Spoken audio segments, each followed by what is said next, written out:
We're Group 3 presenting the ASL Motion to Text Projection Project. In our group, we have Keone Adams, Lenz Congolo, Miguel Cordero, and Olamjide Coyote. Overview of our project, we want to design a glove that can translate live American Sign Language alphabetical gestures to the alphabetical text. We want to accomplish this using various sensors, including flex sensors, force sensors, accelerometer, gyroscope, and then machine learning software. For the output, we'll be using a light projector, which we'll be also designing to output the finalized predicted letter. Motivation behind this is we want to create a bridge between communication between the deaf community. We wanted to create a device that can also be used mainly as a teaching device, as a travel teaching device. Anywhere you go, you can teach American Sign Language. We also wanted to create awareness of ASL and generate a desire for more to learn and show involvement in the deaf community. Goals and objectives, we wanted to design the glove so that it can do 26 total alphabetical letters from ASL gestures conversion. The translation will be done through machine learning prediction algorithms, and we hope to accomplish this with high accuracy. We want to use a wireless power source and a wireless connectivity. We hope to accomplish this with a rechargeable battery and Bluetooth connectivity. We want energy efficiency across the board in both the glove and the light projector, as we would like the project to be overall energy efficient. We did reference similar projects from the past. One will be the Babel glove done at UCF itself, the other one being the sign language glove completed at Cornell University. The purpose of that was we wanted to reference something which we can have a starting point, also learn from any constraints that they had, and build on their projects, yet while still keeping it different and kind of still working as learning it everything on our own. Alright, for project constraints, we had different types of constraints, but the one we faced was the economical and environmental constraints, mainly because of the global pandemic. Parts of the supplies we needed, we couldn't find in time, especially when we were designing our integrated circuit for the power source. We couldn't find the parts we needed. And the others are the safety constraint and time and educational constraints. For our general specifications, we wanted to achieve at least 3 general specifications. One being the electrical components. The electrical components must fit on the glove perfectly without falling off. The other one is the input data. We're trying to make sure that every single sensors we use were able to create input data, because we're going to use the input data for the machine learning to predict the letters. And for the letters, we were trying to make sure that we could predict all 26 alphabetical letters. Alright, for the engineering specifications, we tried to make sure we met 4 engineering specifications. So the first one we tried to meet was the Bluetooth connectivity. We had to make sure the connection was successful and data was being received on the other. So data sent from the Bluetooth module to the computer was being received. For the projector size, we were looking for like a small projector size. So we made sure we had the 5 by 7 by 7 inches in dimension for the overall design build. For the projection distance, we made sure to have a 1 to 2 feet between the projector and the screen.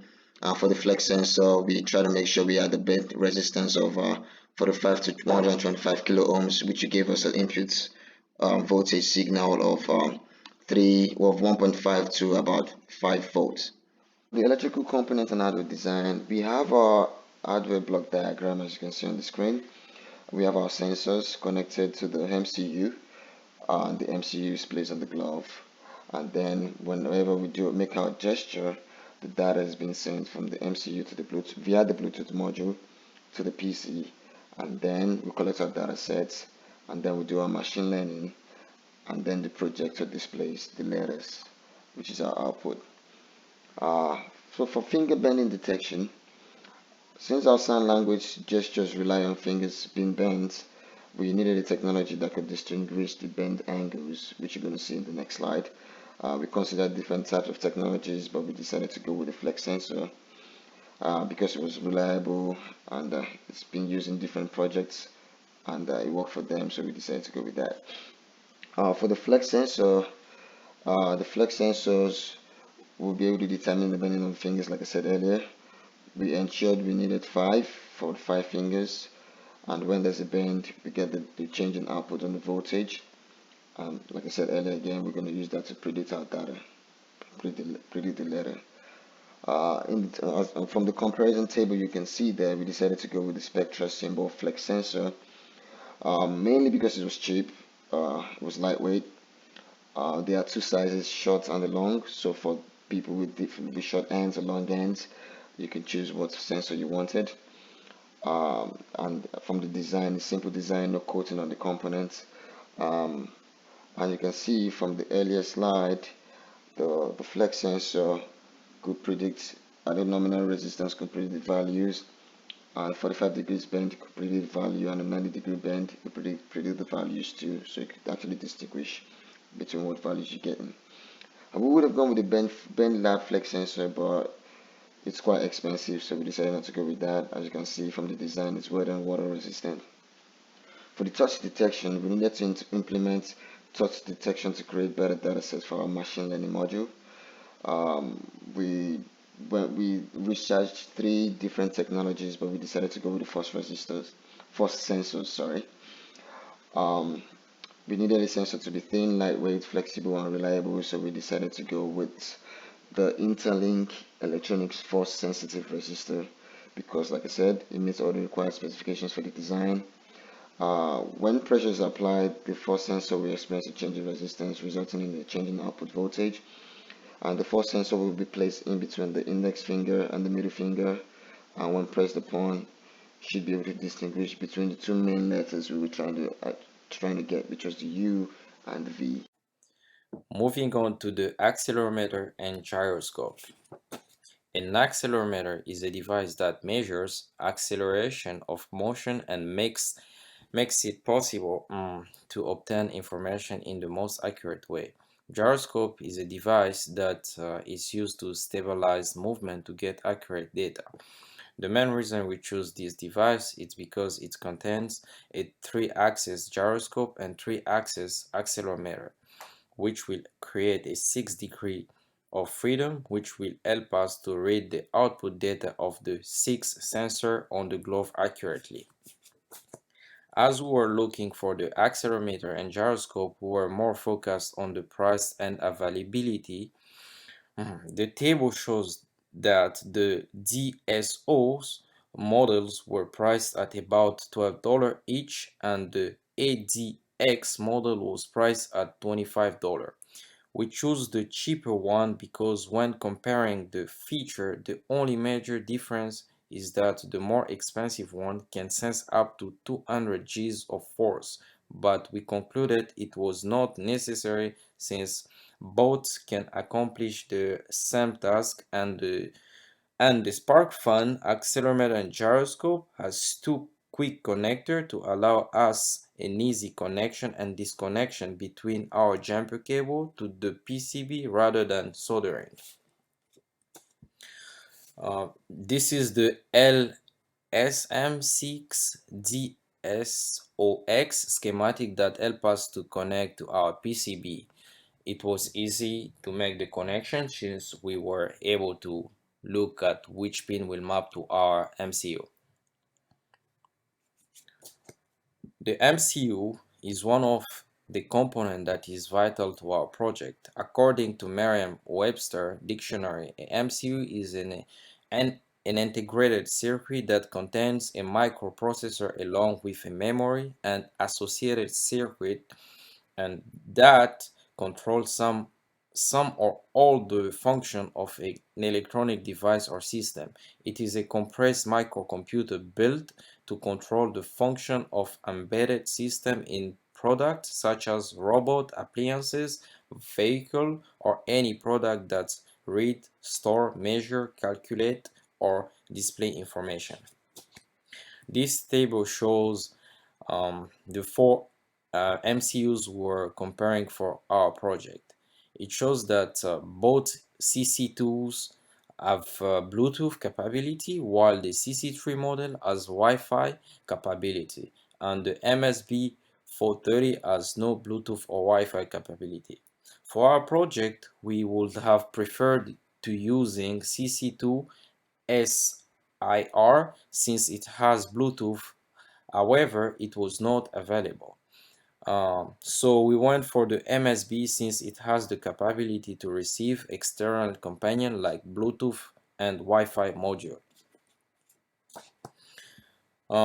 This is the MSB 430 FR6989 IPN, which has 80 pins. We use this MCU in development kit for previous UCF course, Embedded System Junior Design. The datasheet was readily available for us. For our project, we decided to use a lithium-ion battery as our power source because of the freedom it's going to provide to the glove. The glove needs a wireless design so that no cable or wire are disrupting the movement of the hand. The battery will hold a charge for at least 2 hours and it can be recharged whenever we run out of power. When looking for a power supply for the glove, we narrow down to these three options. As we are using a wearable device, we needed to use the lightest power supply as possible. Just looking at the picture alone, we can tell that the lithium ion is a way to go since it gives 3000 milliamp at 3.7 volt. With two batteries, they will give 6000 milliamps at 7.4 volts compared to the two others battery. This is our project schematic with a MC117 voltage regulator implemented in the schematic, which gives 3.3 and 5 volt as output to power all the component on the schematic. You can see there is a pin for the Bluetooth device, the Bluetooth module, the gyroscope and accelerometer, all connected to the MCU, and also the pin for all the 6 sensors that are connected to the MCU, and also the LED that will tell us the output. They will light up when we have any output from the sensors. So this is our PCB. First, we design a PC without a battery holder, as you can see on the left. And when we're trying it, we decided that it was more efficient if we build everything on the PCB with the battery holder on it, like you see on the right. So this is the PCB we're gonna go with for our final implementation, and you can see that we implemented all the pin header for all the sensor, the gyroscope and accelerometer, and also the pin for the Bluetooth module. So wireless communication is a very important aspect of our project. We want the glove to communicate wirelessly with the PC that's doing the translation without any wires in between, just connected wirelessly. We wanted to do this also with the projector, but that is secondary. Our main wireless communication is between the glove and the PC. We mainly consider Wi-Fi, Bluetooth, and infrared communication. Here's a quick table that shows a lot of specifications of the three that we looked and compared with. We ended up choosing Bluetooth mainly because it had enough range for our project. It could connect to enough devices. Security was strong enough for the type of data we're sending over. We weren't sending over sensitive data. If any of these things were different, like distance and sensitive data, we would have gone with Wi-Fi. Infrared was a good starting point, but it wasn't well for our project. So the software design, basically the overview of our software is we'll be using machine learning that's getting data from a data set created from the glove. We'll be using a data split between training and testing on a 70 and 30 split. Basically first the training goes to the model to train the model on that data, and then we'll send over the testing data to actually see the performance of the model, and with the prediction the model throws out, we'll be able to see the accuracy that it's actually giving us.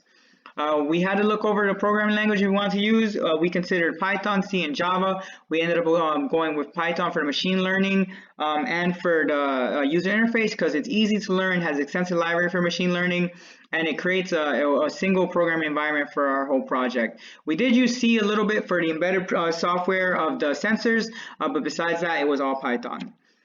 So we did go with machine learning because we wanted the predictions to be real and not hard-coded. We used supervised learning because we provided input and output data. We considered a few classification algorithms, including random forest, naive Bayes, support vector machine, and neural networks.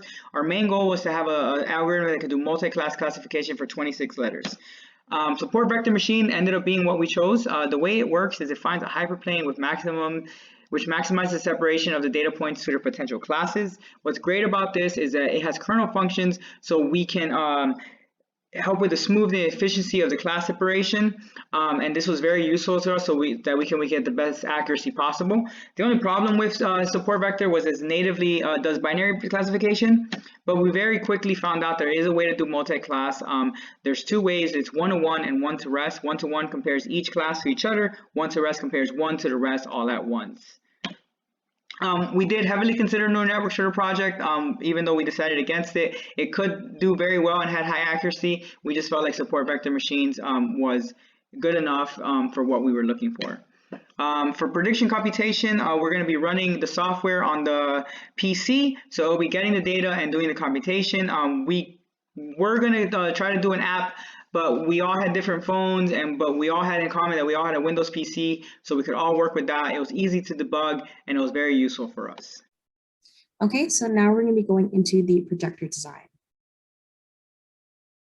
So here's a simple ray diagram that shows how the projector works. It shows the light propagation through this optical system and how it creates the image. We're using a 50mm diameter convex and concave lens with a 50mm and 200mm focal length, respectively, to collimate the light through the system. The image formed from the LCD that will be displaying sign language translations from the glove will be sent through the lenses into a convex mirror that will project the magnified image onto a clear screen. We aimed to find a convex lens that had a focal length within 100mm in order to maintain a small projector size, and included a negative lens in order to help correct some of the aberration that naturally occurs with lenses.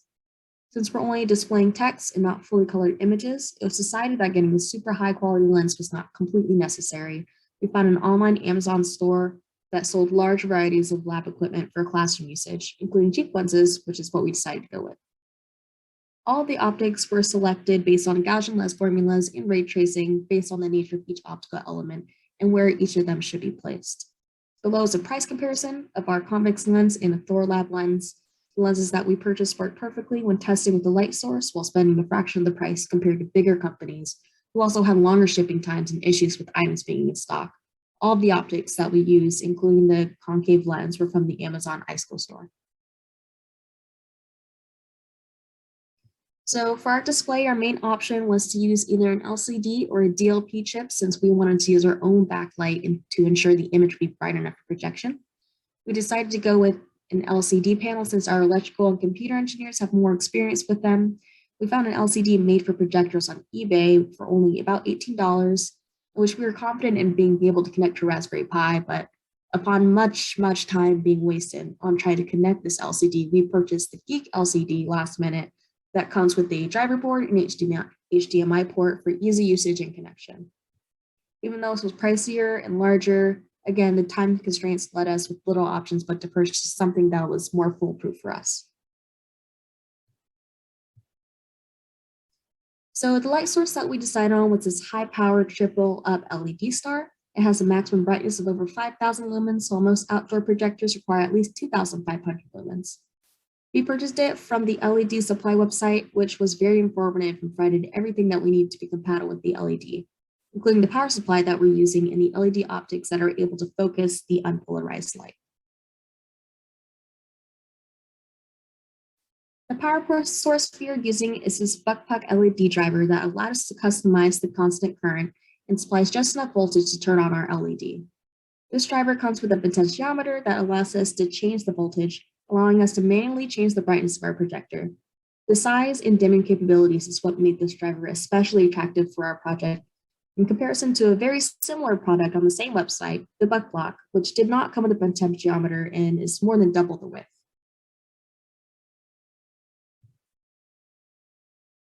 So I got a cheap pack of acrylic sheets and a bundle of plastic hinges to create a clear standing screen. The reason for making the screen clear is because of how much deaf people rely on body language and facial expressions.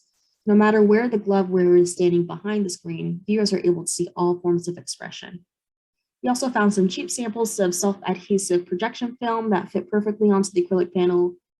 Clear projection screens are not commonly used, so finding an affordable film was rather difficult. Our best bet was just to find some samples that are just big enough to fit our screen.